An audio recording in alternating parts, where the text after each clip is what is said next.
আসসালামু আলাইকুম, কেমন আছেন আপনারা সবাই? আশা করি যে যেখান থেকে ভিডিওটি দেখছেন আল্লাহর রহমতে সবাই ভালো আছেন, সুস্থ আছেন। আলহামদুলিল্লাহ, আল্লাহর রহমতে আমার পরিবার পরিজন নিয়ে আমিও ভালো আছি। তো প্রতিদিনের মতন আজও একটি ভিডিও নিয়ে চলে আসলাম। আশা করি শেষ পর্যন্তই ভিডিওটির সাথে থাকবেন। তো এই তো আমি কিন্তু সকালের নাস্তা অফ ক্যামেরাতে করে নিয়েছি। তো দুপুরে রান্নার আয়োজন করছি। এখানে আমি পাবদা মাছটা রান্না করব। তো পাবদা মাছটা কিন্তু আমি ভেজে নিয়েছি। এখানে তো পেঁয়াজের সাথে টমেটোটা ভেজে নিয়েছি, সাথে আমি লবণ আদা রসুন বাটাটাও দিয়ে দিয়েছিলাম। তো এই তো এখানে কিন্তু এখন আমি হলুদ দিয়ে দেব। আজকে ঝালের পরিমাণটা একটু কম দেব। আমি যখনই মাছ ভুনা করি তখন ঝালের পরিমাণটা কম দিই, যেহেতু আমি এখানে কাঁচামরিচ ব্যবহার করব। আর বাচ্চারা খুব বেশি একটা ঝাল খেতে পারে না, সেজন্য আমি ভুনাতে একটু ঝালটা কমিয়ে দিই। তো এই তো এখানে কিন্তু আমি মশলাটা দিয়ে দিয়েছি। তো এখন ভালো করে কষিয়ে নেব। আর পাবদা মাছ মেয়েরা খুবই পছন্দ করে, তো সেই জন্য মাছটা রান্না করব। আর আজকে কিন্তু আমি এখানে তেলের পরিমাণটা অনেকটাই কমিয়ে দিয়েছি, যেহেতু ওর বাবা তেল খেতে বেশি একটা পারবে না, ডক্টরে নিষেধ করেছে। তো সেই জন্য এখানে তেলটা আমি কমিয়ে দিয়েছি, চেষ্টা করব সামনের দিকে তেল আরও কমিয়ে খাওয়ার জন্য। তো এই তো এখানে কিন্তু মাছটা দিয়ে দিয়েছি। মাছের সাথে এখন আমি ভালো করে মশলাগুলো মিশিয়ে নেব। তো আজকে আমার বাসায় কারেন্ট নেই, সেজন্য আমি এখানে কিন্তু গরম পানিটা ব্যবহার করতে পারবো না, ঠান্ডা পানিটাই ব্যবহার করব, যেহেতু কারেন্ট চলে গিয়েছে। তো কারেন্ট চলে গেছে প্রায় অনেক টাইম হয়ে গেছে, 2 ঘন্টা হয়ে গিয়েছে, এখনও কারেন্টটা আসেনি। তো যাক, এদিক দিয়ে কিন্তু ঠান্ডা পানিটাও দিয়ে দিয়েছি আমি এখানে পরিমাণ মতন। খুব বেশি একটা ঝোল রাখবো না, মাখা মাখা একটু ঝোল রাখবো। তো যারা এখনও একটি লাইক দেননি, প্লিজ মনে করে একটি লাইক দিয়ে দেবেন। আর যদি ভিডিওর কোথাও ভালো লেগে যায় চ্যানেলটি সাবস্ক্রাইব করে বেল আইকনটি দিয়ে আমার পাশেই থেকে যাবেন। আপনাদের একটি মূল্যবান লাইকে পারে আমাকে অনেকটা উৎসাহ করতে। তো প্লিজ মনে করে সবাই একটি লাইক দিয়ে দিবেন। এই তো এখানে কিন্তু আমার রান্নাটা হয়ে গিয়েছে। তো এদিক দিয়ে বাসায় এসে দেখি আমার শাশুড়ি মা করলা দিয়ে মাছ রান্না করে নিয়েছে। এভাবে রান্না করলে কিন্তু খুবই ভালো লাগে করলা, আমি কিন্তু অনেক পছন্দ করি। তো এই তো এখানে কিন্তু আমার শাশুড়ি মা চাল ধুয়ে রেখেছে, এখনও কারেন্ট আসেনি, কারেন্ট আসলে রান্নাটা বসিয়ে দেব।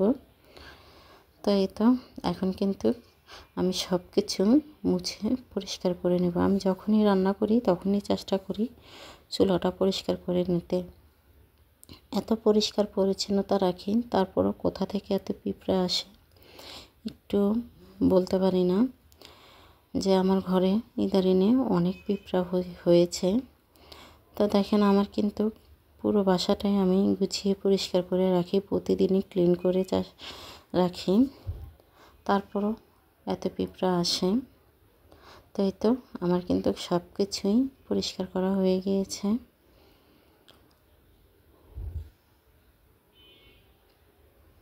এই তো আমি চুলার নিচেও কিন্তু নিজ হাতেই পরিষ্কার করে নিয়েছি। তো এখন আমি ঘরটা ঝাড়ু দিয়ে নেব। আমার শাশুড়ি মা কিন্তু ঘর ঝাড়ু দিয়ে মুছে নিয়েছে। আমি স্কুল থেকে এসে দেখি উনি সব কাজেই করে রেখেছে। তো যেহেতু এখন রান্না করেছি, এগুলো মুছেছি, চুলার নিচে একটু ময়লা পড়েছে, তো আমি শুধু রান্নাঘরের সামনে নিয়ে একটু ঝাড়ু দিয়ে নেব। আমি কিন্তু অফ ক্যামেরাতে বেসিনটা ধুয়ে পরিষ্কার করে নিয়েছি। আমি সবসময় বেসিনটা একটু ছাই দিয়ে ধুয়ে নিই, তাহলে কিন্তু বেসিনটা অনেক চকচক করে, দেখতেও খুবই ভালো লাগে। সরি, বেসিন না, সিঙ্ক। এই তো সব কিছু আবার আমি তাওয়াল দিয়ে মুছে নিয়েছি। আমি কিন্তু এগুলো ধুয়ে আবার তাওয়াল দিয়ে একটু মুছে শুকনা শুকনা রাখি, আমার কাছে কেন জানি শুকনা থাকলে খুবই ভালো লাগে।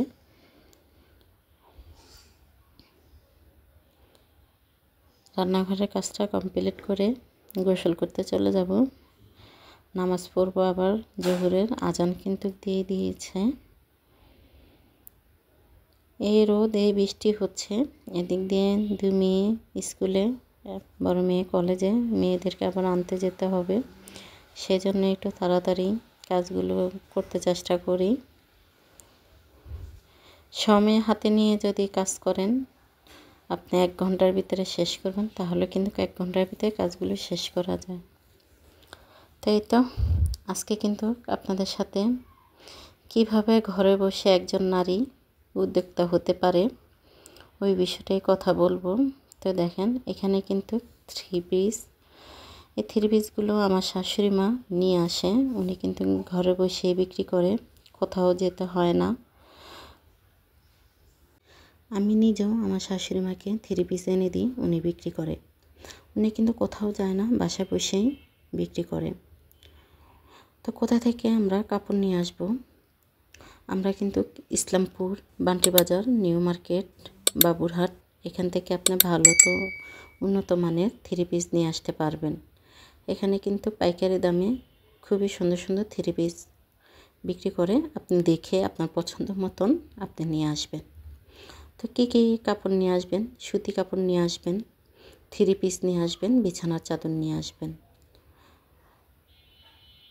তো বিছানার চাদরগুলো এখন বাসা থেকে অনেকে নিয়ে যায়। আমার শাশুড়ি মা কিন্তু বাটিকের চাদরগুলো নিয়ে আসে, উনি খুব ভালোই বিক্রি করে। তো এই তো কোথায় বিক্রি করবেন? আপনার বাসায় বিক্রি করবেন। আর যেমন আপনার কিন্তু প্রতিদিনে বাচ্চা নিয়ে স্কুলে যায়, আপনার ফোনে আপনি 3 পিসের ছবি তুলে নেবেন। আপনি স্কুলে গিয়ে 2-1 ভাবিকে বলবেন যে, ভাবি আমি 3 পিসের ব্যবসা শুরু করেছি, তো দেখেন আপনাদের পছন্দ হয় কি না। যদি ওনাদের পছন্দ হয়, আপনি 2-3টা করে 3 পিস নিয়ে যাবেন। স্কুলে অনেক মানুষ আপনার জানাজানি হবে, বাসার আশেপাশেও আপনার জানাজানি হবে যে ভাবি 3 পিস বিক্রি করে, ভাবি থেকে আমরা 3 পিস নিয়ে আসি। এভাবেই কিন্তু আপনি কাস্টমার পেয়ে যাবেন। তো কত টাকার কাপড় আনবেন? প্রথম অবস্থা আপনি 8 থেকে 10,000 টাকার ভিতরে কাপড় নিয়ে আসবেন। আপনার প্রথম অবস্থায় খুব বেশি টাকার কাপড় আনতে যাবেন না, অল্প টাকা দিয়ে আপনি ব্যবসাটা আগে শুরু করবেন। আমার শাশুড়ি মা 10,000 টাকা দিয়ে ব্যবসা শুরু করেছে। আল্লাহর রহমতে আমার শাশুড়ি মা এখন অনেক টাকারই কাপড় নিয়ে আসে। উনি কিন্তু প্রতি মাসে 20 থেকে 25,000 টাকার কাপড় নিয়ে আসে। তো আমি আপনাদেরকে বলবো যে প্রথম অবস্থা আপনারা 10 থেকে 15,000 টাকার কাপড় নিয়ে আসবেন, তাহলে কিন্তু হবে। তো কত টাকা লাভ করবেন? প্রতিটি 3 পিসে আপনারা 100 থেকে 150 টাকার ভিতরে লাভ করবেন। প্রতিদিন আপনি যদি 4 পিস 3 পিস সেল করতে পারেন, তাহলে কিন্তু 30 দিনে আপনার 112 পিস 3 পিস আপনি সেল করতে পারবেন। তা 112 পিস 3 পিস যদি আপনি 30 দিনে বিক্রি করেন, তাহলে আপনার মাসে কত টাকা লাভ হচ্ছে? আপনি 120 ইন্টু